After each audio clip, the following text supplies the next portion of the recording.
दोस्तों, आज के हमारी वीडियो का विषय है कि वीर्य कैसे बनता है, वीर्य में होने वाली शुक्राणुओं की कमी तथा उनके कारण क्या-क्या हैं तथा इस कमी को दूर करने के मैं आज आपको ऐसे 11 अचूक नुस्खे बताने वाला हूं, जिनको आप अपने घरेलू चीज़ों से या जड़ी-बूटियां जो होती हैं उनके थ्रू आप मात्र 15 से 30 दिनों के अंदर आप इस कमी से छुटकारा पा सकते हैं तथा आप पुरुष पिता बनने योग्य फिर से हो जाएंगे। दोस्तों, यदि आपने हमारा चैनल सब्सक्राइब ना किया हो तो हमारे चैनल को सब्सक्राइब करें, लाइक करें तथा कमेंट करना ना भूलें हमारे चैनल को। धन्यवाद।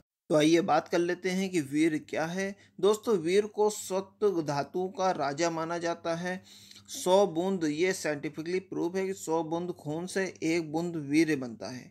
एक महीने में लगभग 1 लीटर खून बनता है, जिससे 25 ग्राम वीर्य बन पाता है। ये इसकी प्रोसेस ये है, ये एक एक हफ्ते में होता है कि 1 लीटर खून बनेगा, फिर उससे अस्थि मतलब हड्डियां बनती हैं, फिर उससे मज्जा बनती है, फिर मज्जे से वीर्य बनता है। तो 1 लीटर खून से 25 ग्राम वीर्य बनता है एक महीने में। और गर्भधारण के लिए या महिलाओं को गर्भधारण कराने के लिए 60 से 70 करोड़ जीवित शुक्राणुओं का होना आपके स्पर्म में बहुत ही आवश्यक है।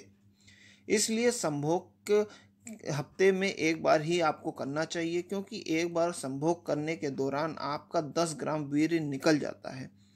और अगर जो भी भाई हमारे हैं या पुरुष जो हैं, अगर वो बहुत ज़्यादा संभोग करते हैं या उनको स्वप्न दोष है या किसी तरह का अलग प्रकार का दोष है, तो उससे आपके अंदर वीर्य की कमी हो जाएगी। वीर्य के परीक्षण में वीर्य को गर्भधारण कराने में 7.8 पीएच से 8.2 पीएच सही माना गया है। यदि इससे कम है तो आपका गर्भधान नहीं कर सकते हैं, आप बच्चा पैदा करने के लायक नहीं है। कभी कभी वीर्य पतला होने के कारण वीर्य से मतलब गर्भ आपका नहीं ठहर पाता है। इसका मेन कारण है कि हस्त मैथुन या मूत्रघात या स्वप्न दोष आदि हो सकते हैं। वीर्य की कमी होने का सबसे महत्वपूर्ण और सबसे बड़ा कारण है हस्त मैथुन या अधिक से अधिक सहवास करना। दोस्तों, जैसा कि मैंने बताया कि एक हफ्ते में एक बार से ज़्यादा सहवास नहीं करना चाहिए। तीसरी चीज़ है खान पान सही देखभाल ना करना। अगर आपका खान पान सही नहीं है तो आपका ये मानसिक तथा शारीरिक रूप से आपके ऊपर बहुत प्रभाव पड़ता है, जिससे आपका जो शुक्राणु होते हैं उसकी क्वांटिटी तथा क्वालिटी में फ़र्क आ जाता है।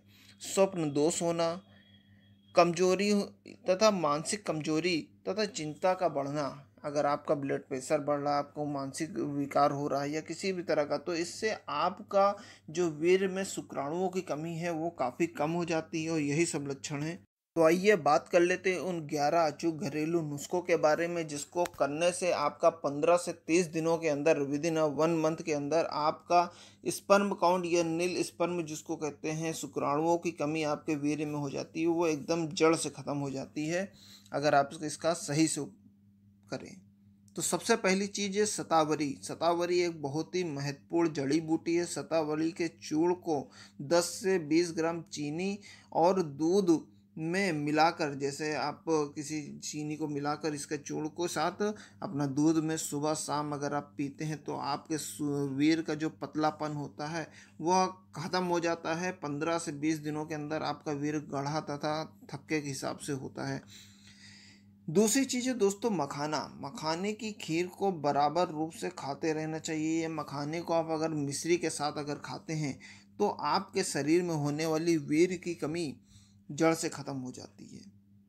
तीसरी चीज़ है दोस्तों मुनक्का या किशमिश। मुनक्का खाने से धातु के रोग में वृद्धि होती है। मतलब धातु मतलब आपके शुक्राणु में आपके वृद्धि हो जाती है। जो भी आपके शुक्राणुओं में गतिशीलता अगर उसकी में कुछ कमी है या उसकी कुछ क्वालिटी में कुछ प्रॉब्लम है तो वो आपका सही हो जाता है, पीएच लेवल उसका सही हो जाता है। चौथी चीज़ है दोस्तों छुआरा। छुआरा या खजूर का आप बराबर रूप से दूध में अगर उबाल के अगर उसको खाते हैं सुबह और शाम को, याद रखिएगा खाना खाने के बाद आप ना खाइए इसको। सुबह नाश्ते के तथा शाम के नाश्ते के साथ अगर आप खा रहे हैं दूध में उबाल कर छुआरे को या खजूर को, तो आपका 110% दोस्तों आपको वीर्य में जो भी कमी हो जाती है शुक्राणुओं की या स्पर्म काउंट कम हो जाता है जिन भाइयों का, उनका स्पर्म काउंट सही हो जाता है। पांचवी चीज़ है प्याज। प्याज और अदरक के रस को बराबर भाग में लेकर रोज सुबह शाम शहद के साथ खाने से खोई हुई जवानी या आपके शरीर की जो चमक है, या एक तरह के, या आप कह सकते हैं ये वाइग्रा का काम करती है। प्याज और अदरक होती है, क्योंकि दोस्तों यह गर्म होती है तथा इसमें एंटीबायोटिक तत्व पाए जाते हैं। छठी चीज़ है दोस्तों शिलाजीत। शिलाजीत एक बहुत ही महत्वपूर्ण जड़ी बूटी है। आप इसका अगर आप देखेंगे बहुत से आयुर्वेदिक शास्त्र में भी आप देख सकते हैं, इसकी थोड़ी सी मात्रा में गाय के दूध में घोल कर अगर रोज सुबह शाम 2 से 3 महीने तक अगर आप खाते हैं तो वीर की कमजोरी तथा अन्य बीमारी, जैसे कि आप पिता बनने योग्य नहीं, आपका स्पर्म काउंट कम हो गया है, जैसे 6 से 7 करोड़ 60 से 70 करोड़ होना ही चाहिए आपके वीर में, तथा जो भी आप बहुत ज़्यादा सहवास करते हैं, तो इन सब तरह की चीज़ों को शिलाजीत जड़ से ख़त्म कर देता है, स्वप्न दोष को ख़त्म कर देता है। सातवीं चीज़ है दोस्तों दालचीनी।